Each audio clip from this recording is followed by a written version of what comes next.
नमस्कार. पर्यावरणाचा श्री गणेश या कार्यक्रमात मी संजय भुसकुटे आपल्या सर्वांचं मनपूर्वक स्वागत करतो.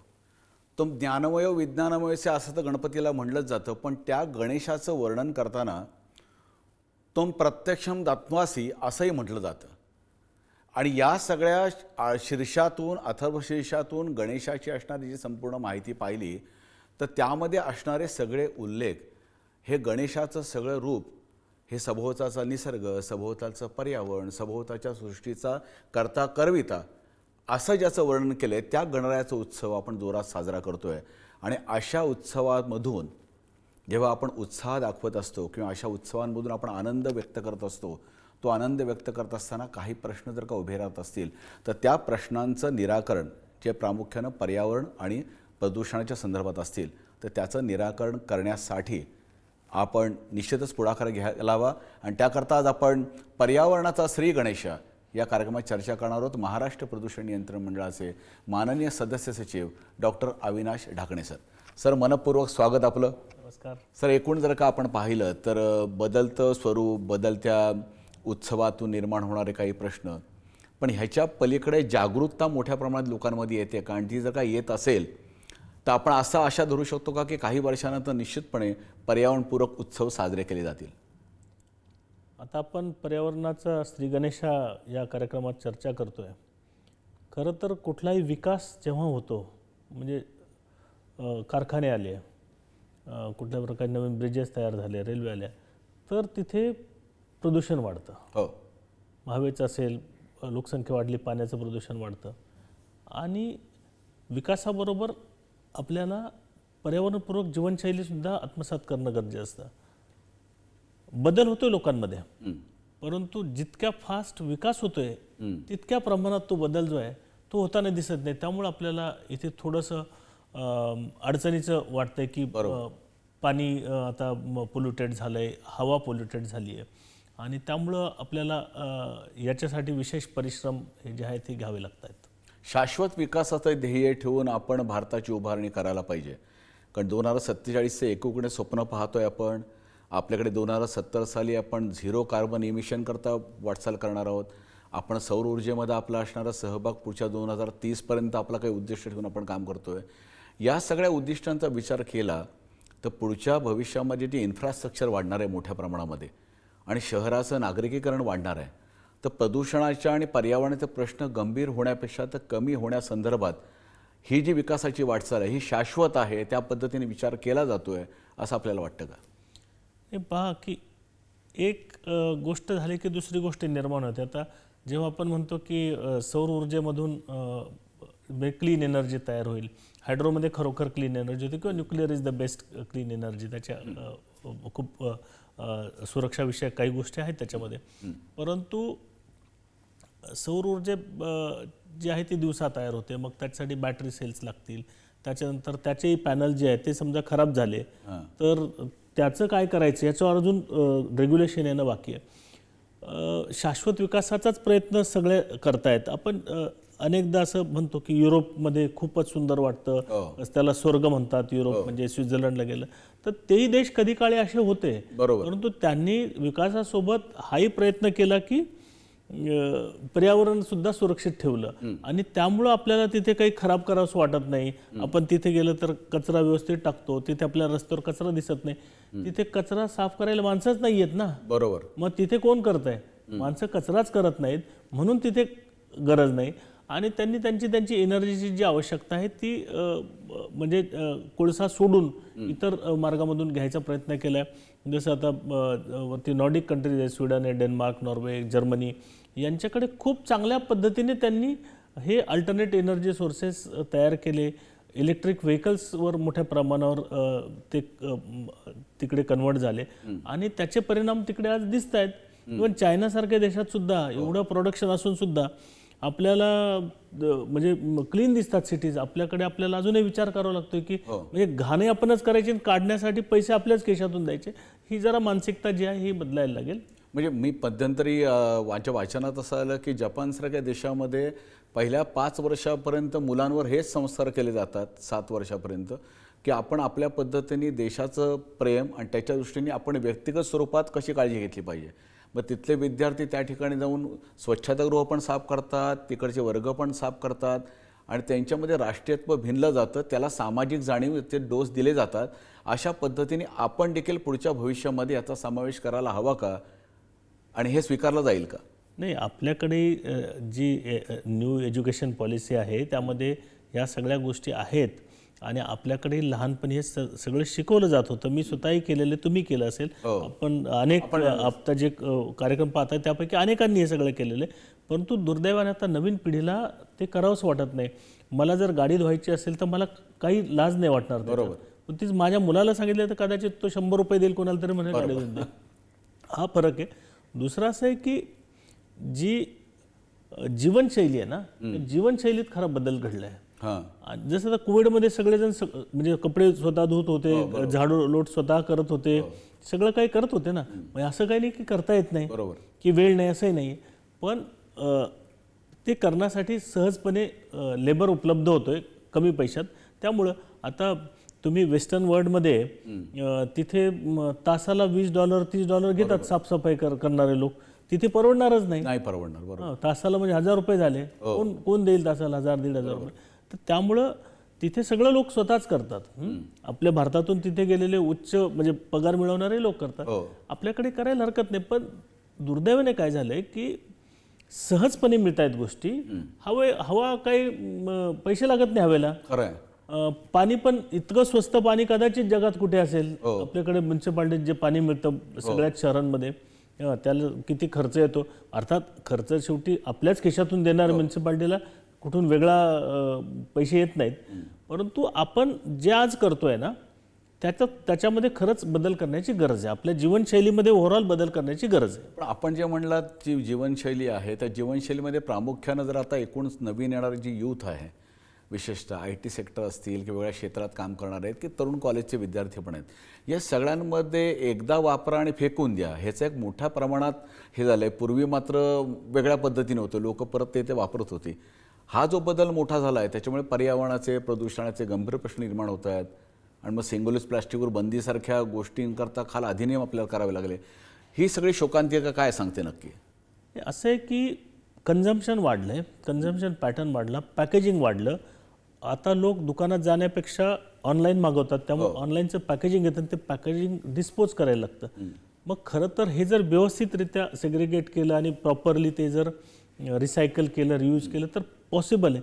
परंतु आपल्याकडे अशा प्रकारच्या यंत्रणा अजून तितक्या नाहीत. काही शहरांनी केल्या आहेत. आपण अनेकदा इंदोरचं वगैरे उदाहरण बऱ्याचदा दिलं जातं. रिसेंटली लखनौसारख्या शहरामध्ये सुद्धा बदल घडला याच्यामध्ये. तर मला वाटतं की सगळ्यांना माहिती आहे की वेगळं जर ठेवलं, साधं उदाहरण न्यूजपेपरची रद्दी ठेवतो वेगळे, अगदी बरोबर. 100 रुपयेच येत असतील, 50 रुपये महिन्याला, 2-3 पेपर घरी घेतले तर, पण त्याला पैसे मिळतात म्हणून ते वेगळे ठेवतो. माझं म्हणणं आहे की सगळेच अशा प्रकारचे वेगळे ठेवलं आणि अशा प्रकारची रिसायकलर्स आता भरपूर झालेत. जसं तुमच्या घरी कम्प्युटर किंवा प्रिंटर खराब झाला, काय करायचा प्रश्न पडतो, मग कुठेतरी खाली नेऊन ठेवायचा, मग तो तिथेच पडलेला राहतो. तर ऑनलाईन अशा प्रकारच्या आता यंत्रणा तयार झाल्या आहेत, एजन्सीज तयार झाल्यात की त्या तुम्ही फोन केला की ते घरी येऊन घेऊन जातात, तुम्हाला त्याचे काही जे काही मोबदला आहे तोही देतात. म्हणजे ह्यामध्येच गरज आहे की ते रियूज रिसायकल करण्याची आणि त्या दृष्टिकोन तो कचरा कमी होईल.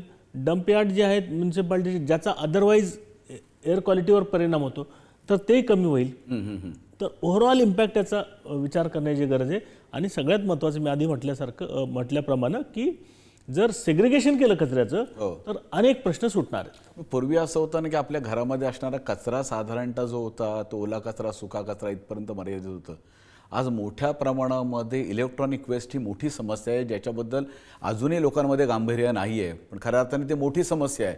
इलेक्ट्रॉनिक वेस्टमुळे हा भारताचा सर्वात मोठा गहन प्रश्न आत्ता वर्तमानात असणार आहे. सातत्याने त्यावर बोललं जातं आहे. पण या प्रश्नांची सोडवणूक करण्यासंदर्भात काही शासकीय यंत्रणेच्या स्तरावर आपल्याकडे काही काम सुरू आहे का आणि लोकांमध्ये तेवढा तो अवेअरनेस आहे का अजून? नाही, आता महाराष्ट्रामध्ये साधारणपणे 43 अशा प्रकारचे युनिट्स आहेत की जे याचं हे घेतात आणि रिसायकल करतात आणि रिफर्बिश करणारे, म्हणजे तुमच्याकडचा मोबाईल घेतला, तुम्ही तिथे दिला तर दुरुस्त करून दुसऱ्याला विकणारे जे काय असेल आता टेप रेकॉर्डर वगैरे तर राहिले नाहीत, बरोबर. परंतु जे काही इलेक्ट्रॉनिक अनेक प्रकारचे गॅजेट्स आहेत ते रिफर्बिश करणारे तर बरेच लोक आहेत, पण रिसायकलरसुद्धा ऑलमोस्ट आत्तापर्यंत रजिस्टर्ड 43 आहेत.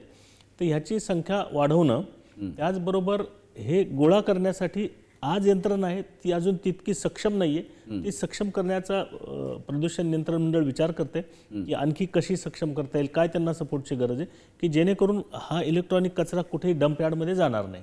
बरं, EPR सारखी संकल्पना आली की जे प्रोड्युसर आहेत त्यांनीच कुठेतरीची रिस्पॉन्सिबिलिटी घेतली पाहिजे, त्यांनी त्याकरता इन्स्टॉलेशन केलं पाहिजे आणि त्यांनी पण त्याच्यामधल्या वाटा उचलण्याची गरज आहे.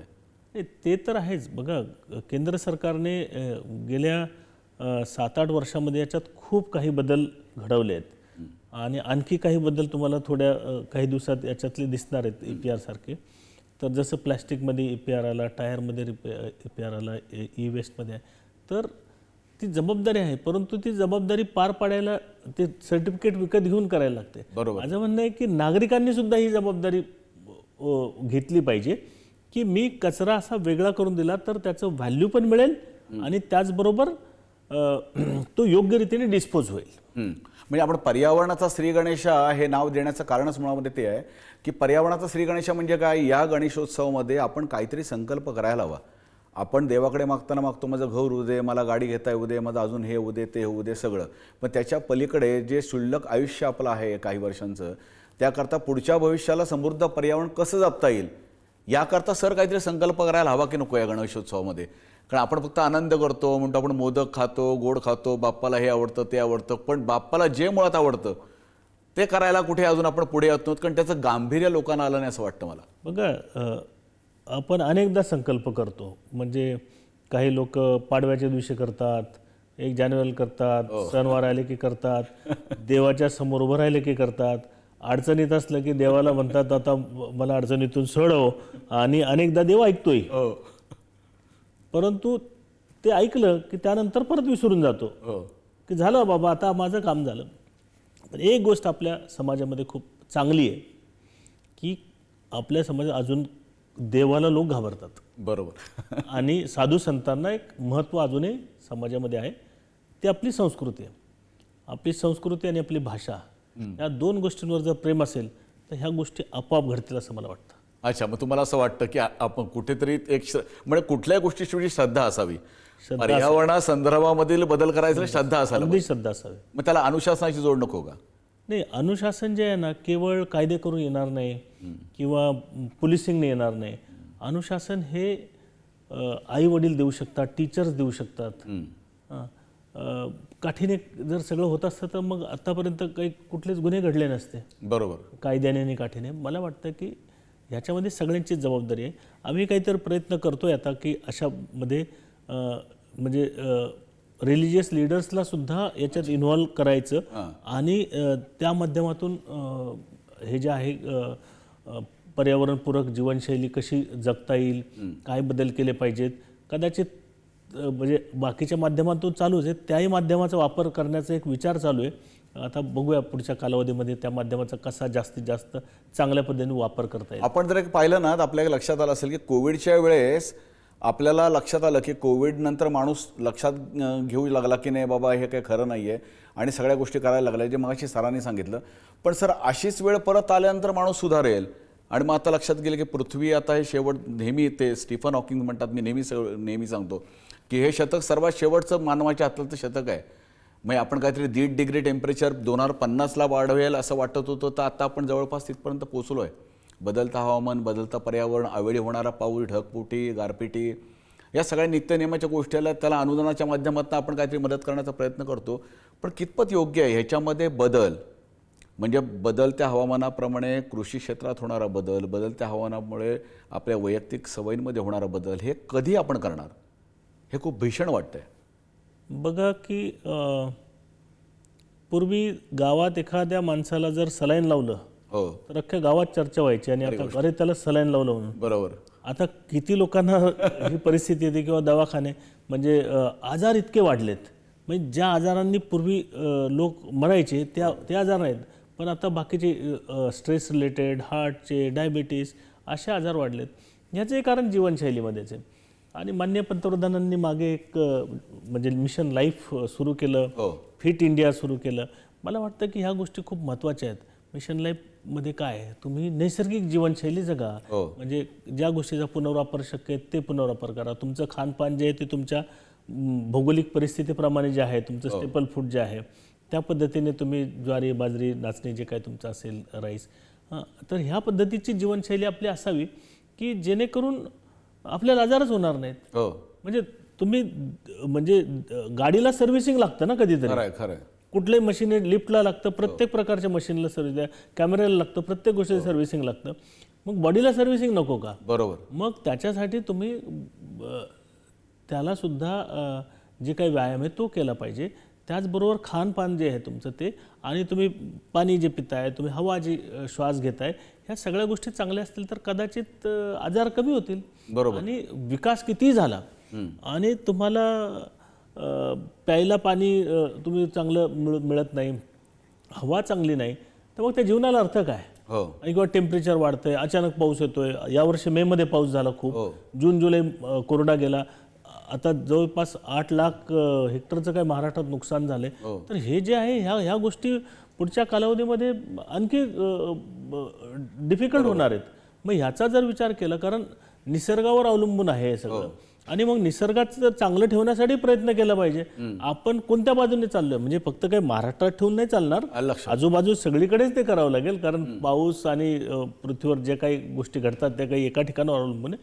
सर्वांनीच या अशा प्रकारची जीवनशैलीचं आत्मसात करणं हे गरजेचं आहे. अदरवाईज तो निसर्ग त्याचं रूप आहे ना ते वेगळ्या पद्धतीने दाखवतो. पण आता कार्बन इमिशन ट्रेडिंगच्या संदर्भामध्ये जागतिक स्तरावर प्रयत्न केले जात आहेत. काही वेळा असं म्हटलं जातं की विकसित देशांनी विकसनशील देशांकडे त्या पद्धतीने अशा ट्रेडिंगच्या माध्यमातून त्यांना आर्थिक मदत करावी. जरी पॅरिस करारामध्ये बऱ्याचशा गोष्टी झाल्या नसल्या या माध्यमातून, पण याच्यातनं खरंच आपण जे कार्बन इमिशन आहे आणि आपलं ते ध्येय आहे किंवा पृथ्वीचं ते वातावरणीय तापमान आहे ते कमी करण्यात अशा गोष्टींमुळे काय फायदा होईल का? नाही तर परत विकसनशील देश तेच कार्बन ट्रेडिंग विकत घेतील आणि त्याच पद्धतीने प्रदूषण करत राहतील. नाही, असं आहे की जे देश विकसित झाले त्यांचं प्रदूषण करून झाले बऱ्यापैकी. आता ते बाकीच्यांना सांगतायत. आता जे विकसनशील देश आहेत किंवा अविकसित देश आहेत ते प्रयत्न करतायत कुठेतरी मॅच करण्याचा. मग हे करत असताना ऑब्वियस आहे की तुमचं कार्बन इमिशन्स वाढणार. तर ह्या गोष्टींचा विचार करून जे काही कार्बन क्रेडिट्सचं ट्रेडिंग होणं अपेक्षित आहे त्यामध्ये बऱ्यापैकी चालू आहे. त्याचा मे बी अद्यापपर्यंत त्याचा रीच जो आहे तो तितका पोचलेला नाही, अनेकांना अजून माहिती नाही. त्यामुळं महाराष्ट्र शासनाच्या वतीने हे अशा प्रकारे लोकांना माहिती व्हावं अशा प्रकारची एक व्यवस्था निर्माण करण्याचा प्रयत्न सुरू आहे. पुढच्या काही दिवसात ती व्यवस्था होईल की लोकांना कार्बन ट्रेडिंग कसं करायचं. त्याचबरोबर आपण प्रदूषण नियंत्रण मंडळाने आता सल्फर ट्रेडिंगचं एक प्लॅटफॉर्म सुरू करते. बेसिकली जे लोक कोळसा वापरतात आणि कोळशापासून जास्त प्रदूषण होतं तर त्याचा ऑलमोस्ट तयार होत आलं. पुढच्या 1-2 महिन्यांमध्ये तो सल्फर ट्रेडिंग, पण ते फक्त कंपन्यांशी निगडीत असेल. कारण कार्बन ट्रेडिंग ही खूप मोठी संकल्पना आहे. पण सल्फर ट्रेडिंग जे आहे हे सिमेंट कंपन्या असतील किंवा कोल वापरणाऱ्या जेवढ्या कंपन्या आहेत तर ते किती म्हणजे हे करतात, प्रदूषण करतात. जो जास्त करेल त्याला फाईन होईल, जो कमी करेल त्याला फायदा होईल. अशा पद्धतीने सगळ्या लोकांनी खूप चांगला त्याला प्रतिसाद दिला आहे. लेट अस होप की पुढच्या काही कालावधीमध्ये आपण महाराष्ट्रात ते सुरू करून देशातली पहिली अशा प्रकारची संकल्पना आहे. पण मुळात आता संगणकीय क्रांती म्हणजे 91लाच झाली. आता आपण खूप उच्च स्तरावर पोहोचलेलो आहोत. या सगळ्या माध्यमातून एकूणच असणारं संगणकीकरण आणि त्याला पेपरलेस ऑफिस म्हणतात त्या पद्धतीने महाराष्ट्र प्रदूषण नियंत्रण मंडळ कारवाई करते का? आणि इंडस्ट्रीवर प्रदूषण नियंत्रणाकरता देखरेख ठेवणं की एकूणच प्रदूषण नियंत्रणाची असणारी हवेची गुणवत्ता या संदर्भामध्ये या सगळ्या प्रणालींचा वापर करून आपण पुढे पाऊल टाकतोय का? बघा, महाराष्ट्र प्रदूषण नियंत्रण मंडळामध्ये जे काही लोकांना अर्ज करायला लागतात, कागद द्यायला लागतात, ते सर्व ऑनलाईनच आहे, कुठेही ऑफलाईन नाही. आणि आता ऑफिसमध्ये सुद्धा फाईल जे आहेत ते ई फाईल्स आहेत. त्यामुळं आता तुम्हाला ऑफिसमध्ये पूर्णपणे म्हणजे 100% त्याचं संगणकीकरण झाले. फक्त जर पत्र लिहायचं असेल ते फक्त आता ड्राफ्ट जो आहे तो येतो, ते जर सोडलं तर संपूर्णपणे झाले. आणि प्रत्येक जे काही इंडस्ट्री त्यांना सगळं तिथे दिसतं. नोटीस जी आहे ती सुद्धा पूर्णतः इलेक्ट्रॉनिकली जनरेट होते, त्याचं उत्तर जनरेट होतं. म्हणजे कोणाला मिळाली न मिळाली असा काही प्रश्न राहिलेला नाही आहे.